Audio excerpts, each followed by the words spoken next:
हाँ वो क्या बात है भैया, हम कह लो तनिक आपका दिखा दे कि सुबह 12:12 सर्किट बढ़िया देखा तो जैसे एटोरियम में सब जने मिलकर के योगा करत रहा का अंतरराष्ट्रीय योगा दिवस का आयोजन क्या हुआ रहा है। ऐसा हम देखा तो सब जने बकायदा बढ़िया बकायदा योगा करत रहे। बाराबंकी के डीएम शशांक त्रिपाठी जिन्हें बढ़िया देखा तो बाराबंकी के प्रभारी मंत्री जिन्हें तमाम अधिकारी हो रहे हैं। क्या बात है भैया, बाकी दूसरा खबर देख लो। बिना पैसे दिए यहाँ कोई ऑपरेशन नहीं होगा।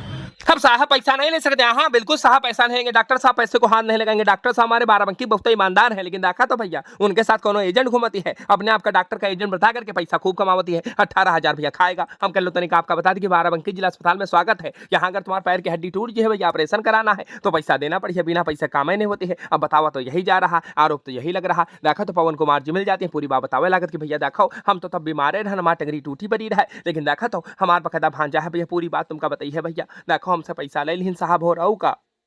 क्या नाम है, क्या मामला है आपका? ये पवन कुमार नाम है और एक्सीडेंट हुआ है मसौली में। हाँ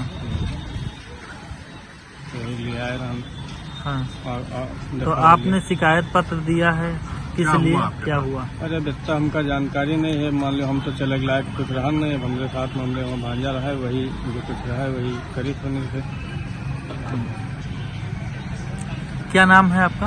मैं धर्मराज गुप्ता पुत्र परशुराम, ग्राम नंदोपारा, थाना रामनगर, जिला बाराबंकी का रहने वाला हूँ।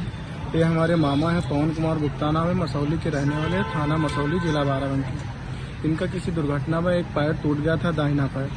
तो इनके पैर का ऑपरेशन करवाना था, तो हम जिला अस्पताल बाराबंकी में डॉक्टर अफसर खान से मिले, उनको दिखाया गया। डॉक्टर अफसर खान ने कहा कि इनके पैर का ऑपरेशन करना पड़ेगा। 13 मई 2025 को डॉक्टर अफसर खान से हमारी बात हुई, फिर उन्होंने कहा आप एडमिट करा दीजिए, तो 13 मई को ही हमने एडमिट करवाया। 15 मई को जब ऑपरेशन की डेट मिली तो अफसर खान ने कहा कि यहाँ ऑपरेशन के लिए 18,000 रुपये जमा करना पड़ेगा। हमारे पास इतनी व्यवस्था नहीं थी, क्योंकि ये अपने घर के अकेले कमाने वाले हैं, इनके 6 लड़कियां हैं, मजदूर वर्ग के आदमी हैं। फिर इसकी शिकायत सीएमएस डॉक्टर बीपी सिंह से की गई, तो डॉक्टर सीएमएस बीपी सिंह से ने कहा कि यहाँ पर बिना ऑपरेशन दिए कोई कार्य नहीं होता है, बिना पैसे दिए यहाँ कोई ऑपरेशन नहीं होगा। तो फिर हमने अपने घर के सारे जेवर और भेज करके इनको डॉक्टर अफसर खान के एक एजेंट हैं, कोई अरविंद नाम है, उनके डॉक्टर अफसर खान के सामने उनको मैंने 18,000 रुपये ला करके 15 मई को दिया। तब अफसर खान ने इनका ऑपरेशन किया। मैं चाहता हूं कि आज जो हमारे इस मजदूर वर्ग के साथ जो घटना घटित हो रही है, ये किसी अगले व्यक्ति के साथ न हो, और ये सरकारी हॉस्पिटल है, जो यहाँ ऐसी घूसखोरी और मक्कारी चल रही है, इसके सख्त खिलाफ कार्रवाई की जाए। अब हमका तो लागत है कि पहले भैया डाउन है दवा बाहर से लिखी जाती है, लेकिन अब तो पता चला कि देखा तो ऑपरेशन के नाम पर पैसा लिया जाती है। अब यही आरोप लगा है भैया। हम लोग तनिक आपका बता दी कि देखो ये दोनों मामा भांजा जौन है भैया शिकायत कर दी है लिखित में, सीएमएस साहब से लेकर के सीएमओ साहब तक। उम्मीद है कि भैया इनकी समस्या का समाधान हुई है और इनका जो भी पैसा ली से वो लौटाई है। बाकी अखिलेश दास बातचीत करें ना, तो हम लोग तनिक आपका बता दी। बाकी बाराबंकी के लिए अखिलेश दास के बराबर पर दूसरा खबर देख लो। अब कहा कृष्णारायण भैया कहा अरे भैया कहा बताइए, एक थोड़ी वक्त कांग्रेस के नेता बहुत परेशान करे पड़े भैया, हमारे जान माल का खतरा भैया, बचा लो हमका, बचा लो। कावटे बहुत परेशान है भैया, बढ़िया आकर के एसपी साहब का एप्लीकेशन दिया, एसपी साहब आश्वासन दीन है भैया। कावटे बहुत परेशान है, तनिक सुनो का बताओ ना भैया, बेचारे परेशान है। चतुर्वेदी है, मैं थाना रामनगर गुंडौरा से आया हूँ। यही मेरा रकबा है और उसका 2020 से ऑलरेडी स्टे चल रहा है और ग्राम प्रधान ज़बरदस्ती उससे कार्य करवा रहा है। और जब हम वहाँ थाना रामनगर एप्लीकेशन दे रहे थे, वहाँ सुबह से लेकर 8 रात तक मुझे बैठा रखा, और प्रधान कांग्रेसी नेता होने के नाते उस पर पुलिस कोई कार्रवाई नहीं कर रही है, और उल्टा मुझे फंसाया जा रहा है और मेरे जान माल का खतरा है। और सुबह मेरे रास्ता रोक दिया था, प्रधान ने लाठी डंडा लेकर आ गए थे, मारने पीटने लगे थे मुझे, और मेरे भाई को डिटेल दिया गाली देते हुए, और 3 भाई मेरे पहले ही मरवा चुका है। वो उच्च नेता होने का कारण वही व्यक्ति आपके भाइयों का कत्ल करा है और क्या, और मुझे भी तलाश कर रहा है, कहता मरवा दूंगा, चांस तुम्हारी धमकी मैं रास्ता बन के घर में बैठा रहता हूँ। अब काहो कांग्रेस के नेता भैया काहे इनका परेशान कर दिया बताओ भैया। बीजेपी सरकार में बेचारे चाचा परेशान है, उम्मीद है कि भैया इनकी समस्या को समाधान किया जाएगा। वैसे एसपी साहब इनका आश्वासनहीन है। बाकी तुम्हारी कार्यक्रम को दूसरा खबर देख लो। अब आजकल भैया फीस जमा करने के बाद बिल तनिक देख लेंगे कि सही दी से ओरिजिनल दी से कि नकली दी इसका देखा तो आजकल यही चल रहा है, बहुत बड़ा खेल चल रहा है। मामला जो है भैया बीबीडी यूनिवर्सिटी का है, जहां पर देखा तो इंजीनियरिंग की छात्र हो भैया आरोप लगाओ थे कि साहब देखो यूनिवर्सिटी का जो सहायक अकाउंटेंट है, बखता फीस गबन कर रहा है, हम लोगों का नकली बिल दिया है। होना का था एक लड़का जाती है भैया बीबीडी थाने में एप्लीकेशन देती है, पुलिस बकायदा मुकदमा दर्ज कर लेती है और छानबीन करना शुरू कर देती है, और आखिरकार देखा तो आरोपी सहायक अकाउंटेंट का पकड़ लिया जाती है। और का यू का करता है भैया बच्चन से फीस ले ले और ऊपर से नकली बिल दे दे और फिर कहते कि देखो तुम फीस जमा नहीं करे हो। बताओ भैया, तो गलत बात है। तनिक सुनो, पुलिस अधिकारी बताओ तो रहे।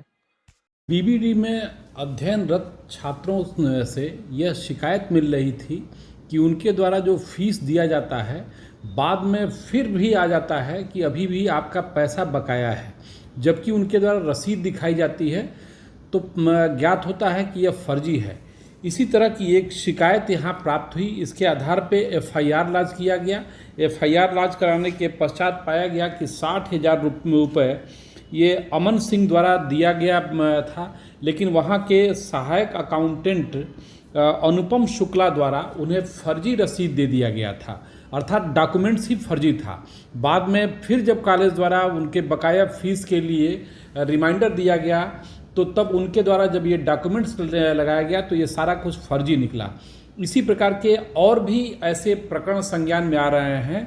अनुपम शुक्ला को गिरफ्तार कर लिया गया है और इससे पूछताछ किया जा रहा है। अन्य तथ्यों की भी जानकारी की जा रही है, जिससे कि कितने बच्चों के साथ इस तरह का फ्रॉड हुआ है और उन सभी प्रकरण में इनके विरुद्ध कार्रवाई किया सके। इसके पीछे और कौन कौन लोग शामिल हैं, कौन सा गिरोह इसमें सक्रिय है, कहाँ से ये प्रिंटिंग कराते हैं, आदि बातों की भी इसकी जानकारी की जा रही है और समस्त तथ्यों के आधार पर आवश्यक वैधानिक कार्रवाई की जाएगी। हाँ, पुलिस अधिकारी साहब की बात सुनिए आपने भैया। आप देखो, जो भी छात्र छात्राएं हमारी वीडियो देख रहे हैं, आप सब भैया जागरूक बनो, बिल का चेक कर लिया करो। अगर नकली बिल है तो तुरंत जाकर के भैया आसपास के थाने मुकदमा दर्ज करवा दें करो। का भैया आजकल देखा तो कालाजन में बड़ा खेल चल रहा है। बाकी तुम्हारी कार कमेंट करो, दूसरा खबर देख लो।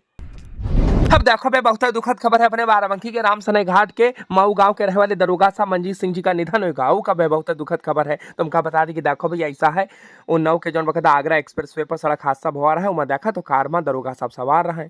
दुखद खबर है भैया, बाराबंकी का बहुत बड़ी क्षति भाई। हम कल तरीका आपका बता दी, मंजीत सिंह जी अब इस दुनिया में नहीं रहे। बाकी दूसरा खबर देख लो। अब ये बाराबंकी की टेक्नोलॉजी है। क्या बात है भैया? हेलो हेलो, आवाज नहीं आती, इससे धुआं निकलती है। क्या बात है? बढ़िया बीड़ी सिगरेट जलावे काम आवती है। लोग बकायदा फोन पर बात करती है, लेकिन देखा तो हमारे यहाँ टेलीफोन का जब भैया काम कुछ नहीं रहती है तो उसका इस्तेमाल इससे किया जाती है। वैसे भैया आजकल सबके पास बड़े बड़े फोन आ गए हैं। टेलीफोन कहाँ के देखे खातिर मिलती है। अब BSNL के टेलीफोन का इस्तेमाल देखा, वो फो का बात है चाचा, बढ़िया फूक रहे हैं। सिगरेट हम गलत तरीका आपका दिखा दी कि धूम्रपान करना सेहत के लिए हानिकारक होती है, लेकिन बाराबंकी में BSNL की हालत यही हुई गई भैया। और यह वीडियो तो सोशल मीडिया पर वायरल होता है, तो हम गलत तरीका आपको दिखा दी। अब देखो, लाल लाल बटन का दबाइए, लाल लाल बकदा हीटर जल जाती है। लोग बकदा सिगरेट लगावती हैं, सुलगावती हैं। वैसे तुमको बता दें कि सिगरेट पीना सेहत के लिए हानिकारक होती है, लेकिन एक चीज हम कहना चाहेंगे सरकार से कि साहब देखो, बाराबंकी में BSNL ऑफिस की हालत कुछ ऐसा हो गए है। जैसे वो टेलीफोन का बाढ़ हो गया है, वैसे बाराबंकी में BSNL के ऑफिस का बाढ़ हो गया है, लेकिन कोनो ध्यान नहीं देती है। उम्मीद है कि सरकार कम से कम ध्यान दे है, बाराबंकी में BSNL की व्यवस्थाओं को, ऑफिसों को बेहतर करेगी। बाकी तुम्हारी कार्यक्रम को दूसरा खबर देख लो। अब सुनिए, सिंडी का जलवा है। क्या बात है भैया? हम कर लो तरीका आपका बता दी कि बाराबंकी के हैदरगढ़ क्षेत्र के त्रिवेदीगंज ब्लॉक के भैया देखा तो पूर्व ब्लॉक प्रमुख बढ़िया सुनील सिंह जी चौपाल लगा करके बता रहे हैं कि भाजपा सरकार की 11 साल पूरे हुए और बढ़िया बखदा उपलब्धियां गिना रहे हैं। क्या बात है? हम कर लो तरीका आपका दिखा दी। बाकी वीडियो अच्छी कमेंट करो, चैनल का सब्सक्राइब कर लो, शंबा का फट से फेसबुक पेज पर फॉलो कर लो, जाओ फेसबुक पेज पर शिवम सिंह भैया जी डालो, बढ़िया फॉलो कर लो यार हमका।